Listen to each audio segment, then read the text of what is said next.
Hello, I'm Steve, and I am back from Long Beach, California, where I just took a little, what do you call it, New Year's getaway vacation, something like that.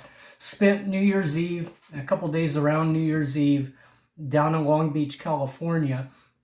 And when I was down there, I don't know why I didn't think of this before I went, but when I was down there, it hit me that, we're right across the way from the Long Beach Arena, which is where two of my really magical concerts from back in the 80s took place. And haven't gone back to Long Beach too much in all these years since. When I was in the military, I was stationed in San Diego, and I drove up there a couple of times for a couple of concerts, and they were fantastic. They were, you know, the big bands in Los Angeles with the LA crowd. The KNAC folks were up there. Everything. Um, those were good times. A couple really big shows. Aerosmith was one of them. Ozzy Osbourne was another, and they both took place in 1988. And again, I don't know why I didn't think of all this before we went down there, but we were in the downtown area, which is really super nice, right along the waterfront. Revitalized way better than what it was when we were there, and I didn't really spend much time there anyway. We drove into the arena and did the show and then left. But there's quite a bit of, touristy kind of things and just really nice kind of things and historical uh, things for the city of Long Beach. There used to be an amusement park there with a roller coaster that went out on the pier, so it went out over the ocean, and that's all gone. But they do have that motif down there, and in the middle of all of this is a big convention center complex, and one of the buildings down there is a big round building called the Pacific Ballroom, I believe is what they're calling it now. But it was the Long Beach Arena, and you can see that on Google Maps from up above. It's a big round building, but there's all kinds of, exhibit hall, convention center stuff attached to it all on that property. So you still have this big wide open parking lot, which I believe is what we use to get into the Long Beach Arena. But then you have, multi-story levels of uh, buildings for exhibits, conventions, meetings, whatever. And they've got a whole bunch of downtown parking garages. And, the day I drove over there to do this, wasn't really familiar with the downtown just yet. We hadn't walked it, we hadn't parked and gone around to see the aquarium and, the lighthouse and all that stuff that they have down there. So it was really the first thing we did after, waking up the first morning that we woke up there. We drove across the bridge over there, and I think this is the Long Beach Arena right here. So we park in a. We don't know where we want to park because we don't. There's parking that says $15 for all day and stuff like that. I don't even know what I'm doing yet. So I parked in a thing that says temporary parking to go to the box office. So I started heading over towards the box office, and I was going to ask somebody in there, but there was somebody at the one window, and so I saw a plaque on the wall on the side of the big round building, and it says it's the Long Beach Arena, dedicated in 1962. And a lady inside saw me talking to my wife and pointing things out, this and that, and she came out and she said, "Do you have a question?" And I said, "Yeah, way back when, a long time ago, I was a lot skinnier. I went to a show here, blah, blah, blah." And she told me the whole story. She said, "Yep, this was the arena right here. And this is where the concerts would have been back then. It's run by Disney now. They got a big Disney related events going on in there, but they still have concerts across the way at the newer facilities." Okay, so that cleared all that up. So I proceeded to make a video where I said, God, I don't know how many things that weren't true. But anyway, that's what I'm doing here. Correcting the historical record, because that's all I'm doing with this whole Rock and Metal Life blog. I'm just trying to lay everything out, the order I did them. I know I'm no, there's a whole bunch of people that traveled my same path all over everywhere. There's a lot of metalheads out there, hard rockers. I don't think I'm special or anything. I'm just trying to catalog all my stuff because I got pictures here, I've got tickets there, I've got jumbled up memories in my head, and who knows if I'm not going to lose my mind one of these days. I just want this all laid out. So here's my whole story regarding the Long Beach Arena, and this will make a little bit more sense here than what I said on that whatever 3.5 minute video in front of the arena. When I was in the military, I hated the military, okay? And I was a malcontent, and all I did was complain.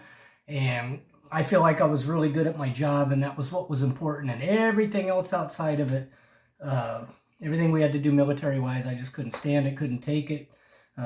Wasn't drafted, I volunteered, but somehow I spent all those years just crying and complaining and being upset about everything.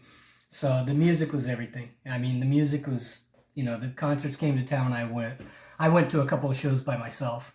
But there was a pretty cool dynamic here that the big bands that were touring, they would come to San Diego and then they would go to the LA area, a day or two later or before. They do it the other way. Sometimes they go to, venues up in Los Angeles, and then they'd come to San Diego.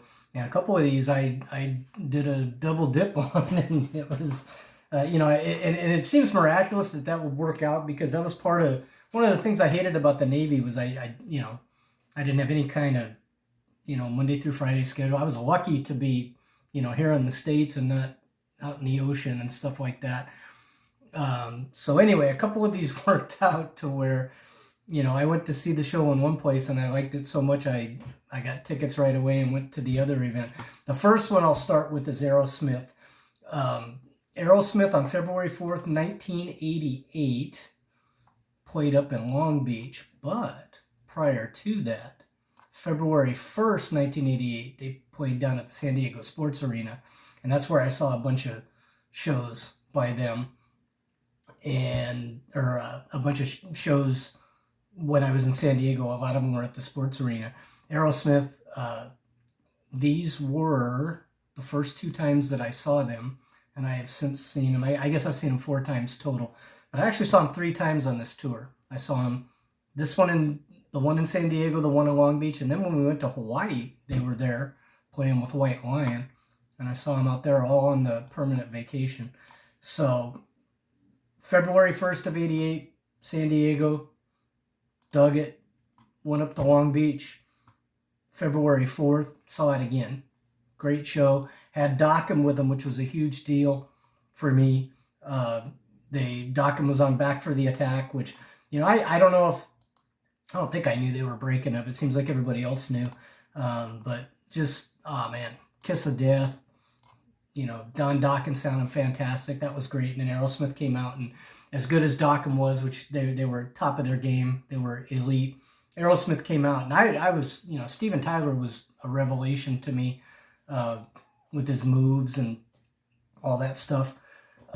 He was just the consummate front man. He was singing, dancing, interacting with the fans, interacting with his band.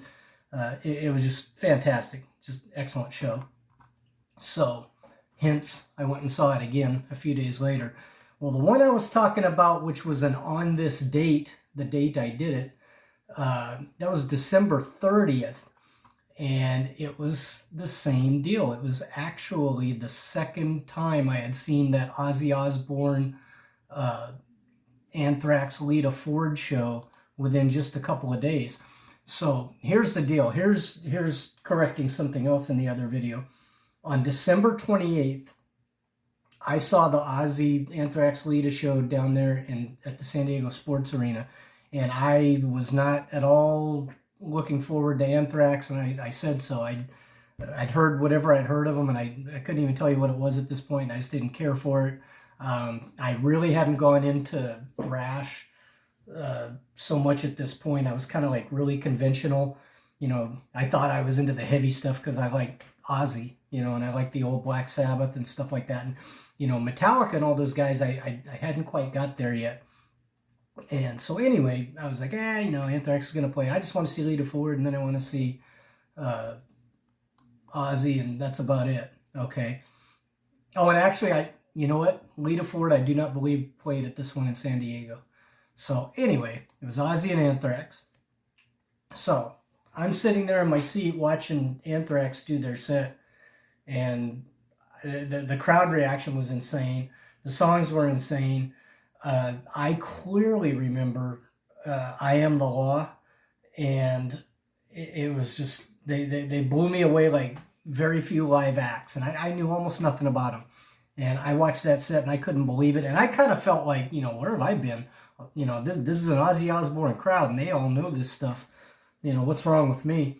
And so what I did was the very next day, which was the 29th, I went out and I think I bought the I'm the Man EP, because it had, I think it had I Am the Law and Caught in the Mosh, and then it had the I'm the Man, which I don't know what I thought of it then. I don't know what I think of it now. I think I kind of thought it was funny at the time, but rap had not become the bane of my existence yet. So I don't know. I thought, they're doing this New York City stuff, whatever. But anyway, I bought that little EP cassette and I played it over and over. And when we went to Long Beach, I was sitting there going, I am the law. It was just, I was a fan, like, instantly because of that. And the Ozzy show, he delivered.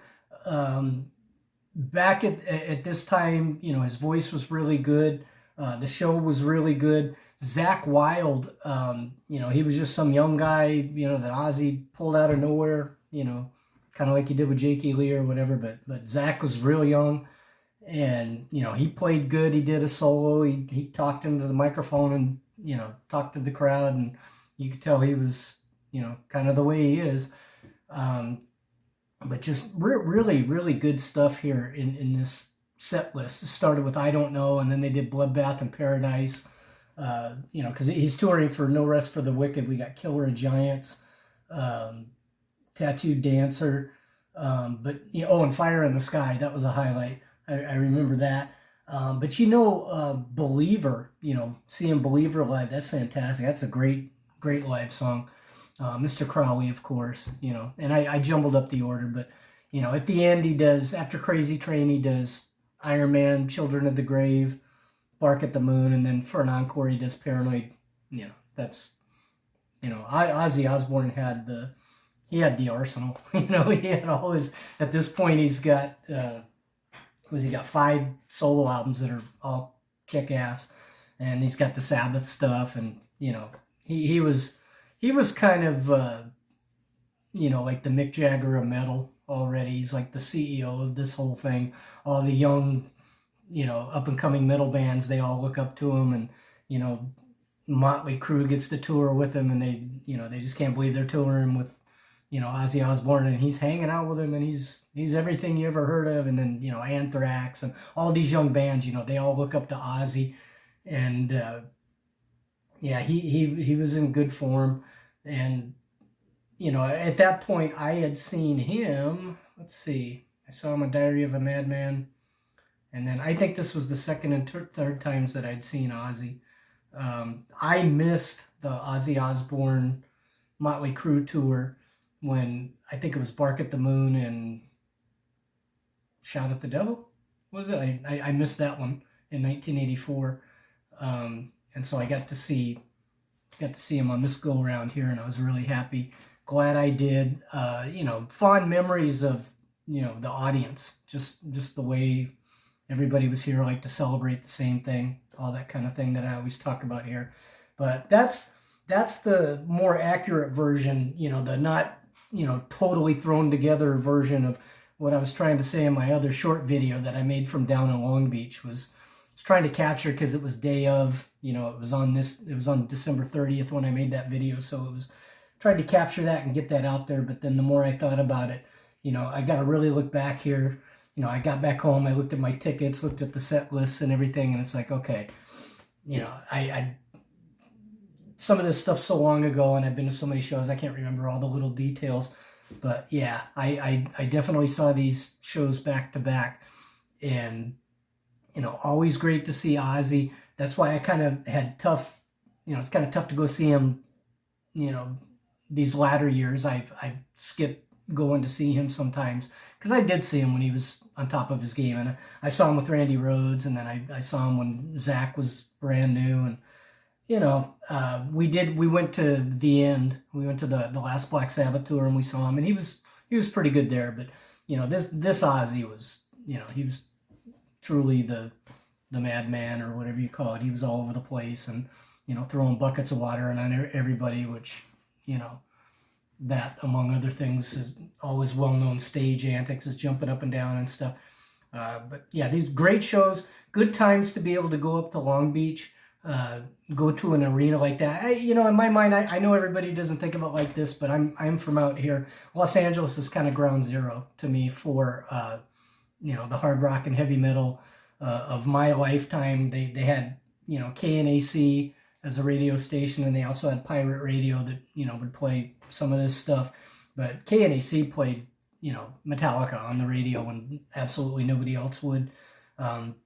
So it was really good to go up there, see all these people from around here, listen to KNAC on the way up there, and they're talking about it. Big celebration tonight.